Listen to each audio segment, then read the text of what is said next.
মার্কিন যুক্তরাষ্ট্র, ইউরোপীয় ইউনিয়ন এবং অন্যান্য মিত্র দেশগুলো রাশিয়ায় বিমানের যন্ত্রাংশ, রক্ষণাবেক্ষণের সরঞ্জাম এবং অন্যান্য প্রয়োজনীয় প্রযুক্তি রপ্তানি নিষিদ্ধ করেছে।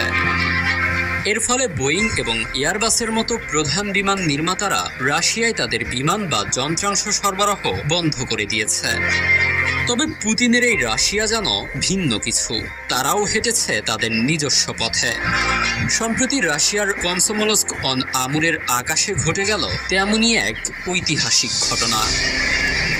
সম্পূর্ণভাবে নিজস্ব প্রযুক্তিতে তৈরি সুখোই সুপারজেট SJ-100 যাত্রীবাহী বিমানটি সফলভাবে তার প্রথম উড়ান সম্পন্ন করেছে, যা নিঃসন্দেহে মার্কিন প্রভাব থেকে বের হয়ে রাশিয়ার প্রযুক্তি ও আত্মনির্ভরতার ক্ষেত্রে এক নতুন ইতিহাস রচনা করেছে। বিমানটির প্রথম উড়ানের মুহূর্তে